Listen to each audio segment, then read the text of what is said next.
My name is Hannah McLeod and I work for the City Mental Health Alliance Hong Kong. This clip is part of a series of gathering viewpoints from experts focused on supporting employees to stay mentally healthy amid COVID-19.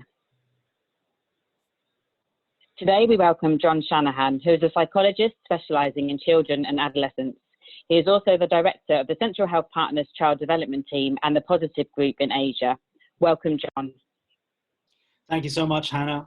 So today I'm going to talk to you through 10 tips that I've kind of found have been quite helpful for some of the families that I work with. And the first is routines and structures. So this is really quite obvious and quite simple, but a lot of people don't really think about how they can impart it with their children or their teenagers. But basically, having routines is really, really important for all of us, really. We thrive on structure. We need to know where we are. We need to know our place in the world. And so coming up with morning routines, afternoon routines, and evening routines, and making them as consistent as possible is really, really important. It just kind of provides another layer of security to our families. And for younger children, it's important to make it visual. So try and have it displayed somewhere where they're going to interface with it more often than not. It's important to incorporate all the family members. So if you're away for business or you're going to be working from home, mark that down on the calendar. Identify one-on-one time for you and your child or teenager, and you and your partner if you have one. All of those kinds of things, really incorporating them into a visual schedule that people can look at and access is really, really helpful. And it doesn't take much time to do. And if children are really little, you can color code the different days so they can recognize what days of the week are where and whatnot. For my kids, we created a daily schedule that's color coded because they don't know the days of the week just yet. They're really little, but they can still see when they're going to be doing their home learning, when their parents are going to be home, when they're going to go camping, all those kinds of things. It's also important to incorporate free time. So clarifying when they can access their screens, for example, when they can have some downtime, when they can have free time to build some Lego or whatever they need to do is also really, really important. One of the things a lot of my families are doing as well is getting their children to get into their school uniforms before school starts. So it really kind of shows them that they have to have their learning hats on rather than just hanging out in their PJs all day. So little things like that where you can inject back some more typical routines and structures into such a disruptive time in our lives can be really, really powerful. The second thing is taking breaks. And I think we often don't think about breaks too much, but it's really, really important to give people a chance to have breaks. And it's important to incorporate these into your visual schedule. So as adults, we really can't focus for longer than 90 minutes. After about 90 minutes, our cognitive functions start to decline, and it actually impacts our learning and our performance quite significantly. So if you're an adult, it's really important to try and incorporate chunks of 90-minute blocks of work. For teenagers, it shouldn't really be any more than 60 minutes, 40 minutes of time. And then for children, it's really about 20 to 30 minutes. So if you think about how you're structuring the day and how your children are accessing their home learning, try to keep those kind of timeframes in mind and ensure that they're taking breaks. And when I'm saying breaks, this doesn't necessarily mean check social media or do some games or things like that. It really needs to be a break where they're not using their kind of frontal lobe to process and think. So these kinds of breaks are, going for a walk, doing some physical exercise, maybe chatting to a friend. Those kinds of things will be really helpful to recharge your kind of cognitive energy so that you can re-engage with your learning after that quick break. And the break really doesn't have to be more than 5 minutes. Research has shown that within about 5 minutes, you can recharge your frontal lobe so that it can re-engage with more task-orientated work. The third thing is being mindful. And there's a lot of people who talk about mindfulness, and I'm a big fan of mindfulness. It can be really, really helpful.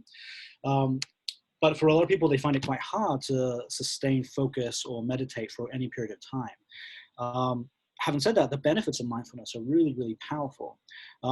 This doesn't necessarily have to be a serious meditation exercise. It can be simply as kind of being mindful about going into the kitchen and grabbing a glass of milk, or making yourself a pot of tea, or doing some exercise mindfully, or looking at the view mindfully, or going for a walk mindfully. For my breaks, I'll often just go down into my kitchen and make myself a cup of coffee. And I try and focus on that activity. I try and be very mindful of that actual activity. As soon as a thought pops into my mind that takes me off that activity, I try and push that thought away and focus back on the task at hand. So being mindful doesn't necessarily mean meditating or anything like that. But where it can be really powerful is if you're just focusing in on that activity that you're engaged with, and try and push all the way away all those distractions and whatnot. And the research has shown that if you can get up to about 10 minutes a day throughout the day of being mindful, of having some sort of mindful practice, that's enough to start to rewire your brain so you're at a more kind of relaxed baseline. And especially now with what's going on in the world, our stress levels are generally quite high. So trying to take these times out where we savor a glass of wine or savor a meal or spend quality time playing a board game with our family can be really, really important. Put the phones away, put all the distractions away, and just be present in the moment, playing with your child or your children or your teenagers. It also provides an opportunity to check in with your own emotions and recognize where are your levels of stress, how stressed are you right now, and also allows you a chance to tap into the stress and the thoughts and the feelings of your children. So it's a really nice activity or habit to get into. It's also important to take breaks and kind of be mindful of what's going on in your day to day. And that means not looking at the news and those kinds of things. What I do is I assign a few minutes every day to check in with the numbers of the virus, the infections, and when I can read BBC and the SCMP and CNN. And I only allow myself to look at it once or twice a day in that short periods of time. Because I found, as I'm sure a lot of you have found, if you're constantly checking in, it's constantly on your mind, it really contributes to your levels of stress. The next tip I have for you is exercise. And again, this is kind of obvious, but it's often underappreciated. The WHO recommends 5 to 17-year-olds need at least 60 minutes of vigorous exercise per day. And I'm mindful that can be very challenging, especially if you live in a small apartment and you're working full time and you're having to manage the home learning. There's a lot of stuff on our plates right now. But exercise is really, really important. I've seen a lot of families come to me with young children in particular having a real difficult time managing their behaviors. They're much more irritable, much more easily frustrated. They're having a harder time regulating themselves. And I think a lot of the times it's to do with a lack of exercise. If you think about it, if your child or teenager is at school, they're constantly moving. They're moving between classes, they're going up and down stairs, they're moving around within the classroom, they have a lot of break times. So they're constantly having these breaks that I've talked about, but there are also a lot of movement breaks. There's a lot of exercise going on. So I really encourage you to try and get your children to move as much as possible, at least 60 minutes of vigorous exercise a day. And it doesn't have to be going for long marathons or long walks. A lot of research shows that if you do something more like HIIT training, high intensity interval training at home, that can be much more powerful. So that's doing spurts of activity like jumping jacks, push-ups, sit-ups, those kinds of things. And you could obviously do those within your home. And I would encourage you to incorporate that into their day. So they're doing maybe 10 or 15 minutes of exercise throughout the day, over and over again, to get up to those 60 minutes. That will really help them focus more on their computers and their home learning. And I think it will help them regulate themselves much more effectively. The next thing I have for you is sleep. And again, something very simple, but often people don't take it seriously enough. Sleep is extremely important. Children need at least 10 to 12 hours of sleep a night. Teenagers need about 8 to 10 hours, and adults need 7 to 9 hours. But nearly every person I work with, adults and children and adolescents included, are sleep deprived. They're chronically sleep deprived. And that's not good. Even a little less sleep than we need can have a detrimental impact on our memory, our performance, our health, and whatnot. We need to have consistent sleep times and wake cycles. Good sleep leads to better health, a stronger brain, better memory, and enhances performance. If you're an adult and you're only getting 5 to 6 hours of sleep, your testosterone levels are 10 years your senior. So you age by 10 years almost, according to testosterone levels. We also have strong evidence of a connection with cardiovascular health. So nearly 1.6 billion people across 70 countries twice a year experience daylight savings. And when this happens, in spring, when we lose an hour, there's a 24% increase in heart attacks when we lose an hour of sleep. Just from 1 hour, heart attacks increase by 24%. And in the fall, when we gain an hour, heart attacks decrease by 21% in the couple of weeks after that. So even just manipulating an hour of sleep can have a dramatic impact on our physical health. And as I said, children, 10 to 12 hours, teenagers, 8 to 10 hours. It's really important to try and get them up to those hours of sleep. The next one is to think about how you manage your home learning, or how you manage your children or teenagers' home learning. And this can be extremely stressful. You know, most parents aren't trained to be teachers, and teachers spend a lot of time and have a lot of experience in managing children and getting them to persevere on tasks that they find difficult and whatnot. So having you step in and manage some of that can be extremely stressful and extremely difficult. But I think the important thing to know is to alter your expectations depending on your child. Some children I work with are doing really well with home learning. They're actually doing much better. They're much more focused. They're much more engaged with their learning. They're finding it easier because they can learn at their own rate. And for those families, home learning is going really, really well. But for a large majority of families, children are really struggling. They're struggling with the independence, the lack of constant supervision. They might need additional support or learn in different ways. And so in those scenarios, it can be really, really stressful. So I think it's important to modify our expectations. And if your child is previously doing really well at school, but is struggling with their home learning, that's kind of okay. It's quite difficult for a lot of people. So the important bottom line, I guess, is don't let the home learning start to interfere with your relationship. Your relationship with your son or daughter is much more important than their learning right now, especially during this very disruptive time. But at the same time, it is important, obviously, that they engage with the classes and try and contribute as much as they can to online discussions and whatnot. So if your child is really struggling, obviously reach out to the teachers. Teachers themselves are doing an incredible job most of the time. They're juggling their own children and their own learning and having to adapt to new ways. So teachers are generally doing an extremely incredible job. And I'm sure they'd be happy to help if you are struggling with your child. It's also important to let your teachers know if you are having a hard time and making sure that they kind of give more of the critical or negative feedback than you do as parents. I often tell parents to try and stick to a 4-to-1 ratio. So that's 4 positive comments to 1 negative comment. So as soon as you correct or criticize or make a correction when you're interfacing with your child, that's 1 negative comment. And you need to try and find 4 positive things to back that up throughout the day. So really try and focus on the positive. If you're reviewing their work that they're doing or you observe them participating in an online class, it's really important to layer the positive stuff in first before you bring up some of the things they could do better. So I like the way you did this. That was fantastic. I really saw you were trying really hard there. But maybe next time you could do so and so and so on. Really important to focus on what they're doing well rather than just focusing on the things they need to improve upon. In relationships, in marriages, it's usually 6-to-1, 6 positive comments to 1 negative. So be mindful of that when you're interacting with your spouse. The next tip is thinking about managing screen time. And again, this is a quagmire to navigate through because they generally have to be on screens a lot of the day. It can be really, really difficult to kind of pull them away from the screen. And so I don't think there's any real easy answer here. The best I can come up with is try and minimize screen time. But again, I appreciate most of the work now is done in front of a screen. But try to minimize screen time. It is helpful sometimes to work into your visual schedule different types of screen time. So it might be worthwhile delineating work-focused screen time, where they're having to research online or engage in a lesson online. Maybe gaming screen time, where they're playing games or interacting with their peers, and then relaxing screen time, maybe when they're doing something more passive, like watching YouTube or watching Netflix. So trying to get a bit of these 3 different screen times can be helpful. And then, as I've already talked about, incorporating good sleep, good exercise, and good breaks throughout that could be quite helpful.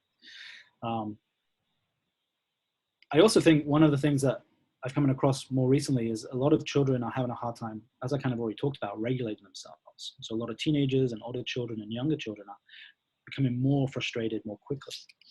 So one of the best things I can recommend about behavioral difficulties is to think about the iceberg. And the iceberg is really helpful to think about because at the top of the iceberg, you have a very little bit of ice, I guess. And that is usually the behavior. That's the behavior we're observing at home, the difficult behavior. So maybe they're not contributing to their Zoom classes very well. Maybe your child is throwing a tanty because they don't want to have cereal for breakfast. Or maybe your teenager is getting aggressive because he doesn't want to get off his video games. A lot of the time, when we focus on the behavior, when we try and correct the behavior, it's not very effective. What's much more effective is to think about what's underneath the behavior. So under the water in the iceberg is the emotions and the thoughts that are going on. And especially now during this very stressful time, all our stresses are elevated. All the little things that trigger us, the micro triggers that we experience throughout the day are amplified because of the uncertainty and the disruption in our lives. So trying to target the things that are under the behavior is much more effective at de-escalating situations or trying to communicate with your children. It shifts you from a problem-focused conversation to a more solution-focused conversation. So if your teenager doesn't want to get off your video games, rather than saying you need to get off your video games now, what's wrong with you, you're so addicted, blah, blah, blah, it's sometimes helpful to focus on what's going on underneath. Wow, you really want to play video games. I know this is a really stressful time. This is a way you're relaxing and connecting with your friends, but it's time to get off. Or I can see you really don't want your cereal.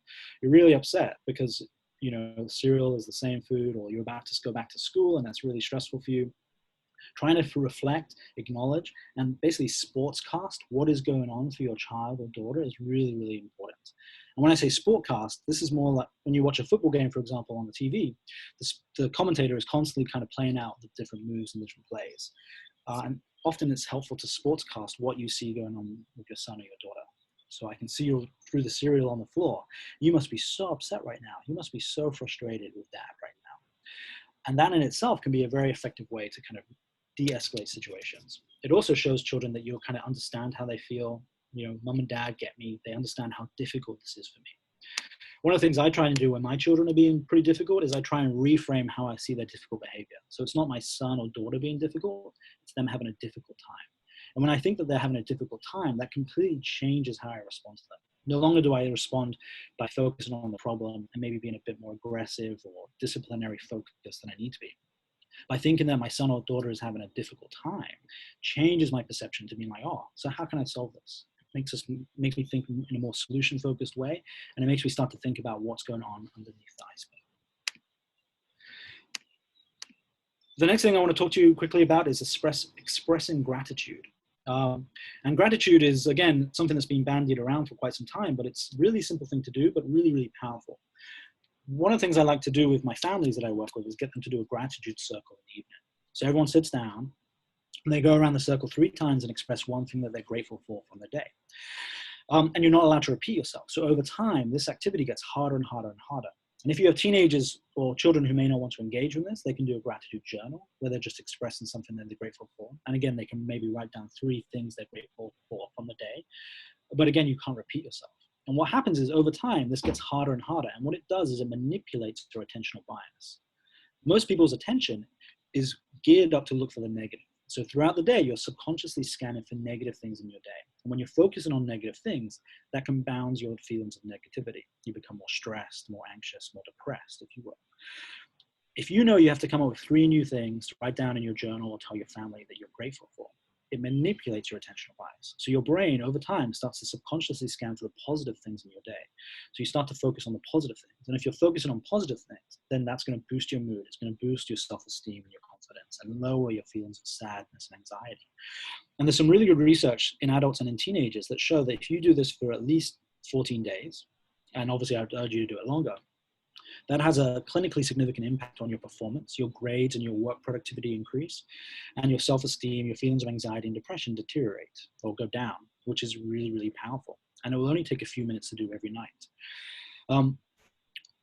And the reason this works is, as I said, it manipulates your attentional bias, but 90% of our happiness comes from how we see the world. So if we see the world in a gratitude way, in a positive way, that's going to really, really boost our happiness. Only 10% of happiness comes from our world that we're in.